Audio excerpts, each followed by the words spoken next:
Police వ్యవస్థ మరి వాళ్ళ కూటమి ప్రభుత్వంలో వాళ్ళ పనితీరు చూస్తుంటే చాలా ఆశ్చర్యం వేసింది. ఎందుకంటే రోజుకొక కథనం, రోజుకొక స్కామ్, రోజుకొక కుంభకోణం, వీటన్నిటి వెనక తప్పనిసరిగా పోలీసు హస్తం ఉందనేది ఇవాళ తెలిసేసరికి చాలా ఆశ్చర్యం వేస్తుంది. అంటే ఏ ప్రభుత్వం ఉండి ఆ ప్రభుత్వం పనితీరును బట్టే వాళ్ళు కూడా పనిచేస్తారు. మరి గత ప్రభుత్వంలో ఎప్పుడూ కూడా పోలీసు మీద ఇలాంటి ఘోరమైనటువంటి వార్తలు మనం ఇప్పుడు వినలేదు, చూడలేదు.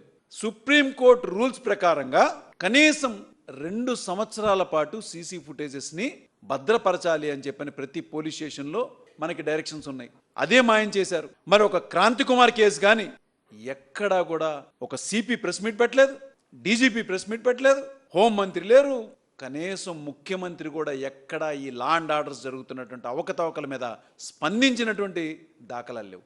గత సంవత్సరం జూన్లో 1500 మంది మోసపోయాము, ఒక కంపెనీలో మా యొక్క పెట్టుబడులు పెట్టి మాకు ఎక్కువ వడ్డీ రేట్లు ఇస్తామని చెప్పని మోసం చేసి ఇవాళ కంపెనీ బోర్డు తిప్పేసిందని చెప్పని కంప్లైంట్ ఇస్తే దాదాపు 300 కోట్ల స్కామ్ ఇది. ఆ కంప్లైంట్ మన పోలీస్ అధికారి, బెజవాడ పోలీస్ అధికారి దగ్గరికి వెళ్ళటం జరిగింది.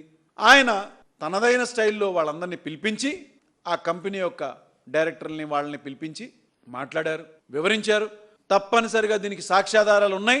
మీరు ఆర్బీఐ రూల్స్ అనేది పాటించకుండా, కేంద్ర రాష్ట్ర ప్రభుత్వాలకు కూడా ఎక్కడా కూడా ఒక రిజిస్ట్రేషన్ సర్టిఫికేట్ లేకుండా, ఇంటిమేషన్ లేకుండా ఇలా అనాథరైజ్డ్గా డిపాజిట్స్ తీసుకోవటం అనేది చట్టరీత్యా నేరము అని చాలా స్పష్టంగా ఆయనలకు చెప్పడం జరిగింది. దీనిలో మీకు శిక్ష కూడా పడుతుందని చెప్పని వాళ్ళకి వివరిస్తే